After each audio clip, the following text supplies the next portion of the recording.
Welcome to the Dietitian Side Hustle podcast. My name is Katie Dodd, and I'm a nutrition entrepreneur. I spent 7 years as a side hustler before diving into entrepreneurship full time. Before making the leap, I was bringing in 6 figures through my side hustle. If I can do it, you can too. This podcast is for dietitians, interns, and students who want to be inspired to start or perfect the side hustle of their dreams. Let's do this.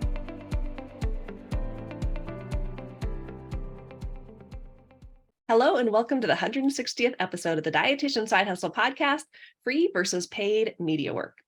I am so excited to welcome back to the podcast Amy Gorin with Master the Media. Many of you know who Amy is, but for those of you who don't, Amy, would you like to introduce yourself? Yes, and thank you so much for having me. I feel very honored to be on your 160th episode. That sounds like a landmark number. So for those of you who don't know me, I am a media dietitian. I live in Stamford, Connecticut, and I'll explain what a media dietitian is in just a moment. But before I was a dietitian, I was a magazine editor. So I worked at Health, Prevention, American Baby, Parents, Weight Watchers magazine. And then I went back to school to become a dietitian. And now I combine both worlds to be a media dietitian, and I media train other health professionals. And it's really fun. Awesome. Well, I'm so excited to have you here today to talk about this conversation of free versus paid media work. And I think before we dive in too much, my first question for you is, what is media work? Let's lay the foundation so people understand what we're talking about when we say media work. Yes, and that's a great question. And you might have heard the term media dietitian, and you're like, oh, there's another type of dietitian, there's private practice, there's clinical. And so a media dietitian is literally just any dietitian who is working in the media. And so working in the media can mean like dozens of different things, but it could mean you're going on TV, you're being interviewed by media outlets like US News and Livestrong, you're writing articles for outlets like Food Network and Everyday Health. It can also mean you're working with brands, you're doing speaking engagements. Basically, you're doing anything that disseminates health information on a mass communication level. So when you're working one-to-one or in small groups, that's obviously a smaller model. When you're working in the media, you can literally reach thousands, millions of people all at once. And that's one of my favorite things about it.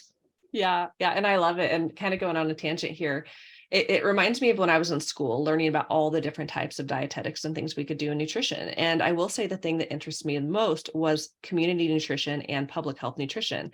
My master's degree is in community nutrition, but I will say I did not learn in school what you teach. And the more I've been in the entrepreneurial world and business world, I'm like, man, this type of work that we can do in the media and at such large levels, and even with blogging, with what I do, we could reach so many more people and make such a bigger impact than what I traditionally learned as communications, community nutrition, and all of that.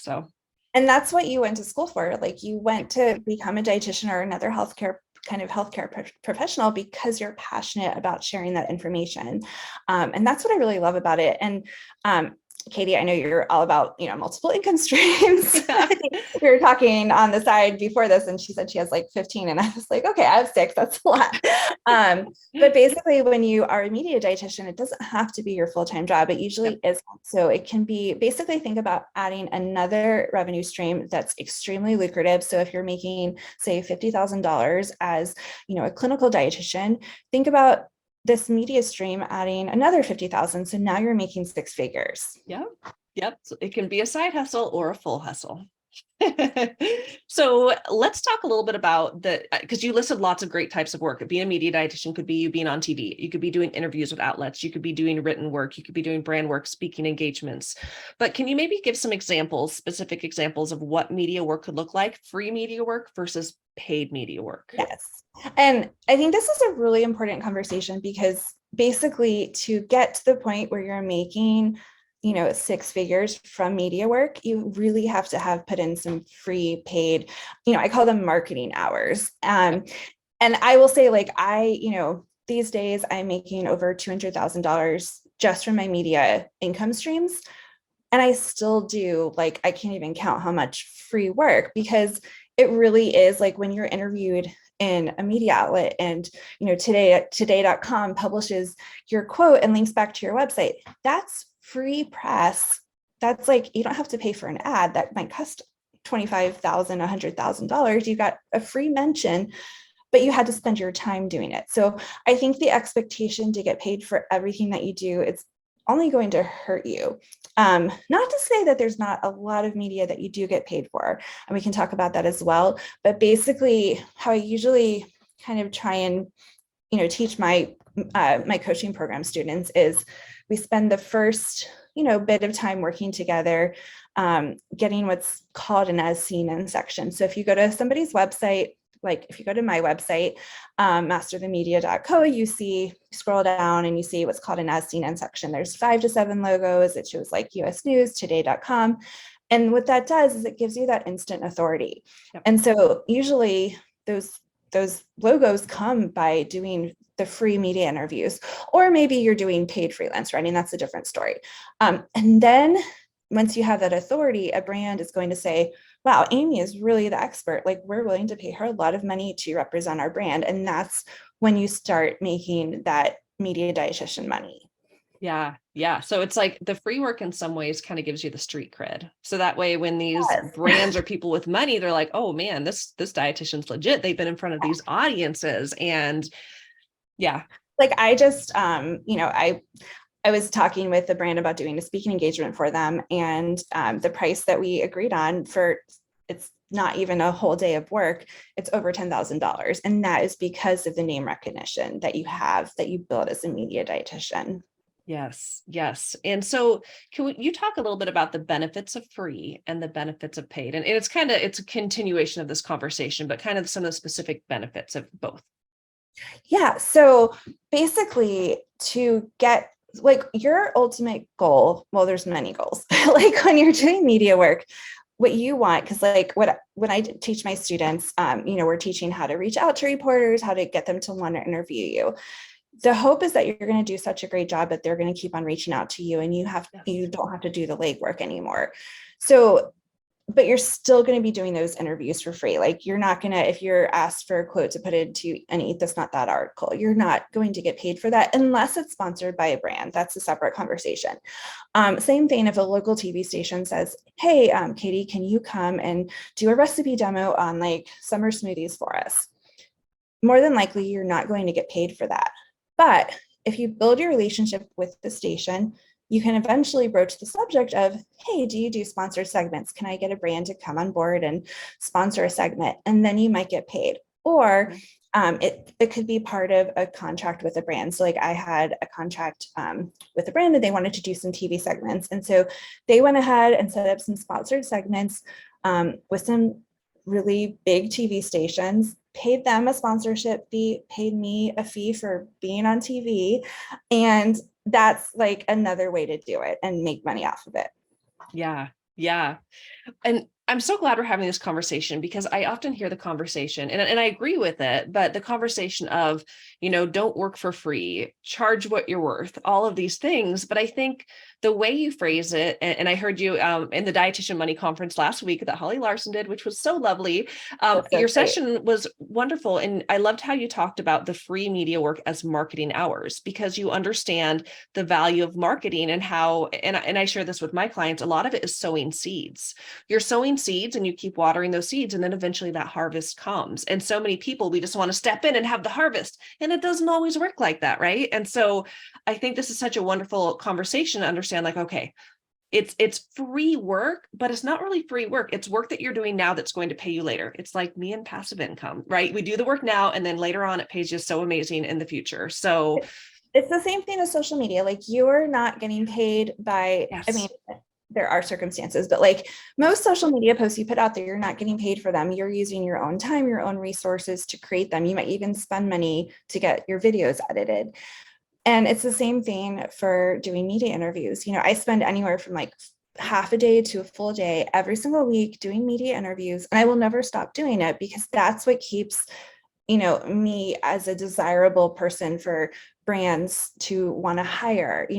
Also if like, say you wanted to write a cookbook, you could get paid more to write that cookbook because you have that name recognition versus if you didn't. So it really more than pays for itself. Like you don't have to have a huge advertising budget of money. You just need the time. Yeah, yeah. And I think the media work is important for so many reasons. And, for me as a blogger, I do a lot of media work. And as you said, I've established relationships with reporters. So reporters reach out to me, which is wonderful. And so I have these wonderful relationships with reporters. I'm able to get featured in big outlets, spread the word about nutrition, correct evidence-based information that helps the masses. And it also helps me as a blogger because I get something called backlinks, where not always, but sometimes those articles that I'm interviewed for, they link back to my website, which helps with SEO, which helps me to make more money. And depending on the article, sometimes it leads to a big influx in traffic. For example, I was interviewed by New York Times, and when that article went live, because that's a big outlet, I got a lot of traffic to my website and I make money through my website. So I saw a boost in income. So it was a free interview, but in turn, and honestly, there's no way that I could know of how many more people continue to come to my website, maybe have bought my products on the website because of that free work that I did. I mean, that's a fantastic example. And, I think we talked about, the importance of doing media work to, become desirable to a brand. There's also the other benefits of, do you want more private practice clients? I had one student who she did 2 podcast episodes that were within her niche, and it resulted in almost $50,000 in private practice clients that came to her because they listened to those episodes. So that can be another amazing way. Or if you sell digital products, or one of my favorite things to do lately is to do business interviews for media outlets and then drive them to my coaching program. Yeah. Yeah.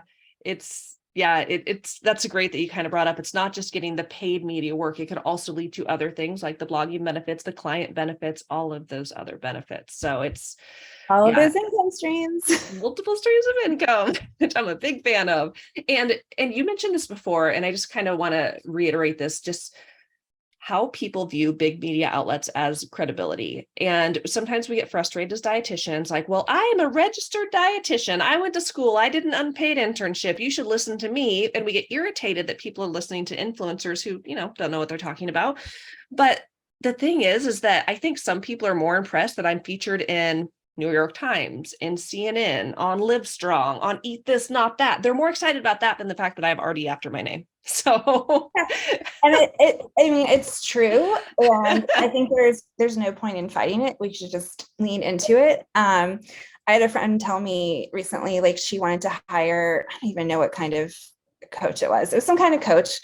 She went to their Instagram and she saw like, as seen in HuffPost, and she was like, okay, I don't need to see more than that. I'm going to hire this person. And it literally gives you that instant street cred. Yeah, it definitely does. And, I actually just yesterday, randomly, I was working on improving my as seen in section because I'm like, I need to leverage more of this. I'm like, I talked to a lot of reporters. I had someone post, I think last month on Facebook, I saw your article in CNN. I'm like, oh, I was in CNN, because I think sometimes when you talk to so many reporters, you don't even know where, Well, where your stuff goes. there's a whole art to tracking that I always teach my students, and I track myself daily. You should track yourself daily, Katie.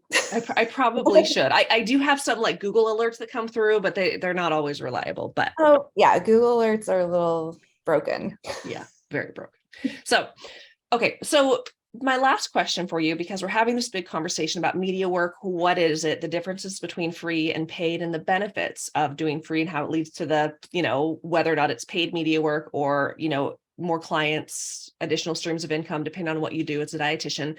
So when would someone know the difference between paid versus unpaid media work? Is there anything you could recommend as like, oh, if you're doing that, you probably should get paid, or like, no, this is you probably won't get paid for that. This is really more free work. Could you kind of paint that picture for people? So let's go through like a few different scenarios. And I think Okay. that's a great question because it's not always obvious if you're haven't been doing this for years and years, So first off, most media outlets, if say a reporter from almost any website like Livestrong, Eat This Not That, Forbes, if they reach out to you and they say, hey, I'm writing an article on chia seeds, can I ask you some questions?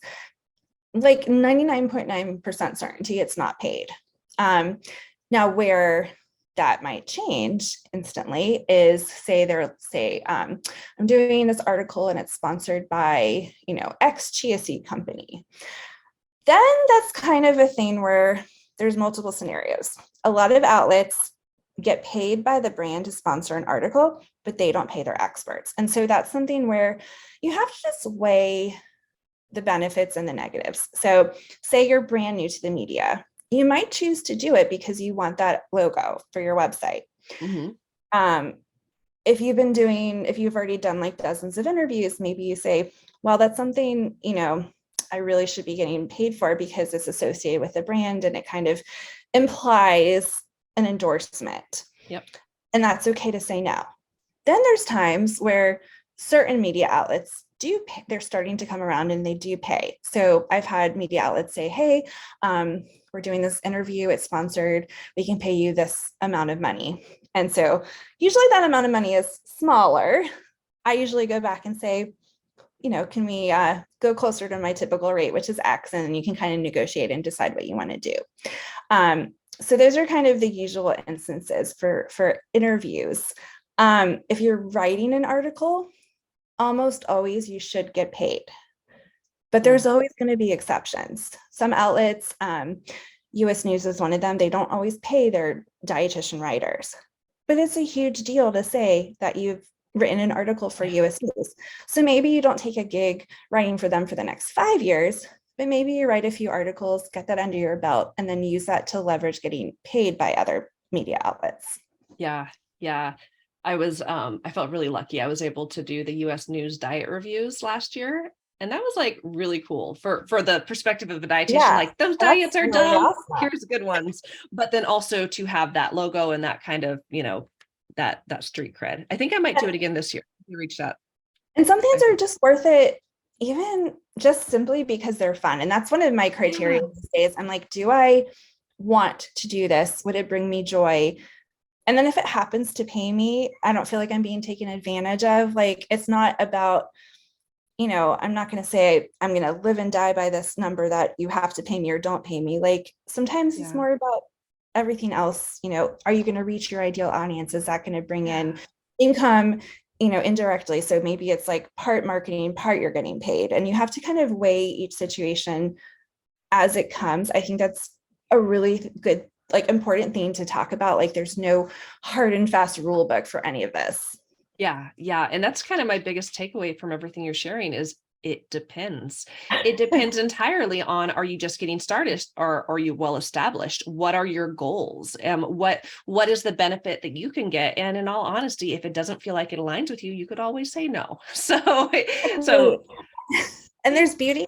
I pass so many opportunities on to my students because they don't feel like a natural fit for me, or maybe I have a professional conflict, but I'm still bringing that opportunity to someone who is a perfect fit and who is excited about it. Yeah. Yeah. Awesome. Well, those are all the questions I had for you. I really appreciate you coming on the podcast and sharing all this information about free versus unpaid media work, especially for dietitians who are seeing what you're doing. They're seeing what your students are doing. They're seeing what other, dietitians out there doing in media. And they're like, how do I get started? How do I make sure I'm doing things right? I don't want to be taken advantage of. And, this hopefully paints that big picture of kind of how media work works and how it can benefit you long term. So for those of you who would like to learn more, if you're like, okay, Amy, tell me more, you have a masterclass coming up on the 9th and 10th of August. It's Wednesday at 1 p.m. Eastern time and Thursday at 5 p.m. Eastern time. Just choose the day and time that works best for you. It's going to be an information-packed session. So I suggest coming live, bringing your notebook to take notes. We're also going to have fun prizes. I'm giving away $1,000 worth of prizes during each masterclass. So Katie has her link. She'll share it. Yep. And though there's also, in case anyone's all about the CEUs, the Thursday one has the CEU. Yes. Thanks for adding that. Yeah. So if anyone who is wanting to go right now and you want to sign up, go to www.katiedodd.com. That is my link tree. The first button right now does, it's the link to sign up for the class. Now, after this masterclass, I do know that the doors to Amy's Master the Media program is opening. I'll be telling you guys more about that later. That will also be in my link in bio to learn more about that, because as you guys know, when you join through programs through my affiliate partners, I always throw in bonuses for you guys. So be sure to sign up for the media class. Amy's going to, well, first off, she's going to give you so much valuable information. You are going to have a chance to win tons of fun prizes. And do you have necklaces, this handbag? Like, you give away such fun swag. I have diamond earrings. I have a Kate Spade handbag. a Coach scarf, Trina Turk sunglasses. There's like perfumes. And I mean, it's like, you guys, I wanted to keep all these prizes for myself, but I'm not. You give away like the best prizes. I'm usually like, I'll send you some money on PayPal, but you give away like really cool stuff. So a 10 for the knowledge, a 10 for the inspiration, a 10 for the swag, the CEU, and then also, the opportunity to learn more about this. If you're like, okay, I want to go all in as a media dietitian because I want to, yes, dabble in free work, but then also dive into these opportunities for paid work. So that way I can make more impact, help more people, and also make money through another stream of income that doesn't take a ton of time. It's a, side income. Yeah, you're not trading your time for money. You're Yep. trading it's like you're selling your expertise, and you're making money from that. And this is a really, really fantastic way to add another income stream to your current, situation. And I'm so excited to teach all of you about it in this upcoming masterclass. I'm taking my 20 years of experience, and you get the crash course. Yep. So can you share with our audience before we wrap up, where can people find you online, follow you on social? Yes. So I have a Facebook group on Facebook. Obviously, it's free. It's called Media Mastery with Amy, and in there we have lots of fun media opportunities. You can ask questions about working with the media, working with brands. On Instagram, I'm Master the Media and Amy D. Gorin. Awesome. And I'll put those in the show notes. And thank you so much for Thank you joining so us, Amy. I much. appreciate you so much. This is so fun.